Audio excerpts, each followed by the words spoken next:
Au nom du Père, du Fils et du Saint-Esprit, ainsi soit-il.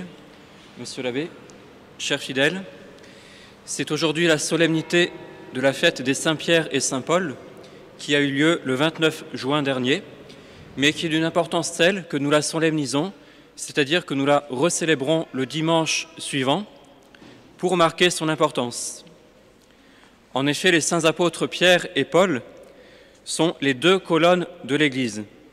Saint Pierre a été choisi par notre Seigneur pour être son vicaire, c'est-à-dire pour le représenter comme chef visible de son Église, tandis que Saint Paul est l'apôtre par excellence, le vase d'élection, le docteur des gentils, qui a reçu la mission d'évangéliser le monde païen et qui a parcouru près de 40 000 kilomètres pour annoncer cette nouvelle de la venue de notre Seigneur.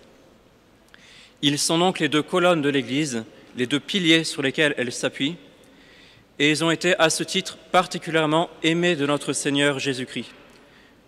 Et comme couronnement de leur vie de labeur, ils ont reçu chacun la grâce du martyre, la décapitation pour Saint Paul et le crucifixion pour Saint Pierre, afin que chacun d'eux témoigne en retour de l'amour qu'ils portaient à leur Maître et à leur Seigneur. Cette fête des apôtres Saint Pierre et Saint Paul est donc l'occasion de revenir sur l'importance de cette institution qu'est l'Église, qui est tellement importante que notre Seigneur n'a pas hésité à verser son sang pour elle et que les apôtres, les 12 apôtres à leur tour, vont subir le martyre pour elle. Parce que l'Église, c'est le corps mystique de notre Seigneur Jésus-Christ.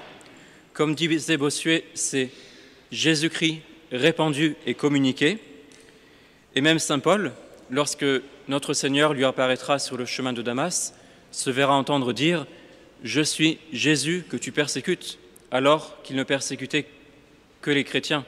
C'est vraiment que nous sommes membres du corps mystique de Jésus-Christ, et l'Église, c'est donc Jésus-Christ répandu et communiqué. Alors, cela permet de souligner l'importance de l'Église. Elle n'est pas une option, comme on pourrait le croire aujourd'hui, elle n'est pas un simple choix, elle est indispensable pour notre salut. Donc nous allons voir tout d'abord que l'Église est indispensable pour faire notre salut, mais elle est également indispensable pour faire le bien. Celui qui croira et qui sera baptisé sera sauvé, nous dit notre Seigneur.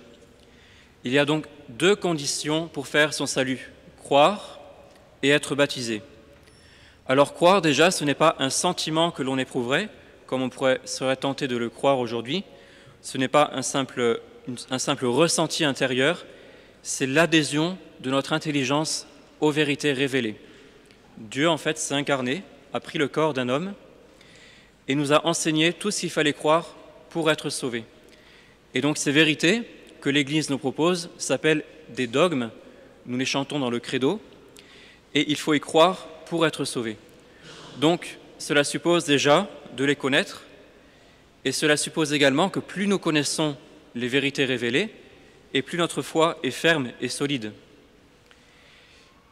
Pour y adhérer ensuite, il faut voir que croire, c'est un acte qui dépasse nos forces naturelles. Nous ne sommes pas capables de croire par nous-mêmes à ce que notre Seigneur nous enseigne. Par exemple, le dogme de la résurrection de la chair est trop élevé. Cela semble une folie pour quelqu'un qui n'a pas la grâce. Eh bien, Dieu fait ce don de la foi à ceux qui le demandent. C'est un don gratuit de Dieu que nous ne pouvons pas mériter, mais que Dieu, pour autant, ne refuse pas. Et donc, si nous n'avons pas la foi, ou si notre foi, nous sentons qu'elle est trop fragile, eh bien, il y a deux choses à faire. D'abord, c'est s'instruire par des cours de catéchisme ou par des cours de doctrine, et c'est ainsi que nous nous préparons à recevoir la foi.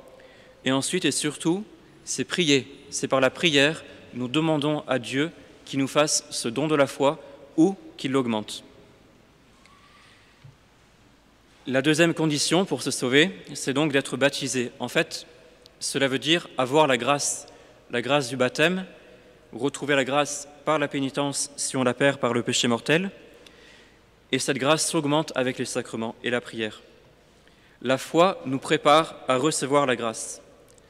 En fait, la grâce, c'est une participation à la nature divine.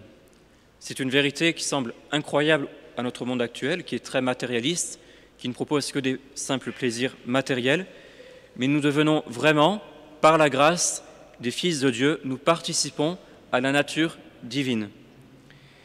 Il ne faut pas hésiter à affirmer cette vérité dans notre monde actuel qui pousse vraiment au péché et qui nie toutes ces vérités.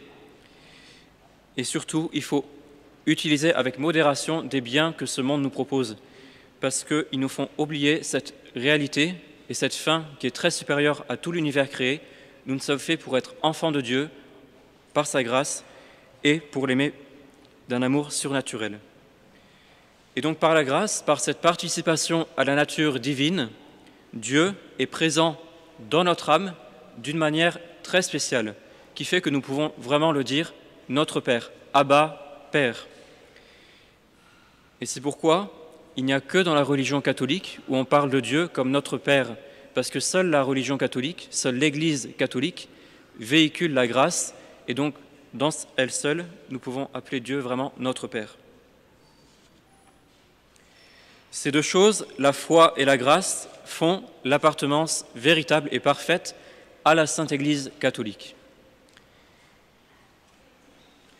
La deuxième chose à voir, c'est que pour faire le bien dans cette vie, il ne suffit pas de faire un simple bien naturel, il faut appartenir à l'Église et en vivre par la vie de la grâce. Parce que déjà, on pourrait être tenté de se dire, eh bien, j'appartiens de loin à l'Église, je vis en fait dans le péché, mais c'est une chose très dangereuse, parce que c'est s'exposer en fait, nul ne sait le jour ni l'heure de sa mort, et c'est s'exposer en fait à toutes les chutes. Et au contraire, le bonheur du ciel auquel nous sommes appelés est un bonheur surnaturel, où nous y sommes tous parfaitement heureux, mais il n'y a pas pour autant une égalité au ciel. Au ciel, il y a une hiérarchie, un peu comme dans les anges, il y a les hiérarchies les plus élevées, les séraphins, les trônes, et les hiérarchies moins élevées, les anges, les archanges. Et bien de même, au ciel, nous serons répartis dans toute cette hiérarchie, et il y aura un bonheur plus ou moins grand, en fonction de nos mérites. Sainte Thérèse de l'Enfant Jésus prenait un exemple très simple, celui d'un verre d'eau qui est parfaitement rempli, et puis celui d'un vase plus grand qui est également parfaitement rempli. Les deux sont totalement remplis, mais chacun n'a pas la même contenance. Et bien de même, tous au ciel sont parfaitement au ciel, heureux, mais tous n'ont pas le même bonheur pour autant. Il faut donc que notre vie soit pleine de ces mérites. Et ces mérites, ce ne sont pas des biens simplement naturels, comme ferait un homme qui travaillerait honnêtement, qui s'engagerait dans des associations caritatives, mais sans avoir la grâce, parce que le bien naturel, déjà, on ne peut pas faire tout le bien naturel que l'on devrait faire sans la grâce, et surtout, ce n'est pas ce simple bien naturel que Dieu a promis de récompenser. Dieu a promis de récompenser un bien surnaturel, c'est-à-dire les bonnes actions que nous faisons en état de grâce. Je suis la vigne, vous êtes les sarments, celui qui demeure en moi et moi en lui porte beaucoup de fruits, car sans moi, vous ne pouvez rien faire, nous dit notre Seigneur. Dieu s'est réellement engagé à nous rétribuer le moindre verre d'eau que nous donnerons à une âme, le moindre service que nous rendons en état de grâce sera réellement récompensé au ciel. Et plus le motif pour lequel nous agissons est surnaturel, plus la récompense est grande. Ainsi, aider son prochain lorsque nous sommes en état de grâce, c'est très bien, mais le faire pour l'amour de Jésus-Christ, c'est encore mieux. Alors demandons donc à Dieu d'avoir une vie fructueuse sur terre, une vie pleine de mérite, pour ne pas arriver au ciel les mains vides, et demandons-le en particulier à celle qui est notre exemple, qui a eu la vie la plus fructueuse et la plus parfaite qui soit, la bienheureuse Vierge Marie. Demandons-lui la grâce très précieuse à notre époque d'être dans l'Église, d'y faire du bien. Saint Pierre et Saint Paul, priez pour nous. Sainte Marie, priez pour nous. Au nom du Père, du Fils et du Saint-Esprit, ainsi soit-il.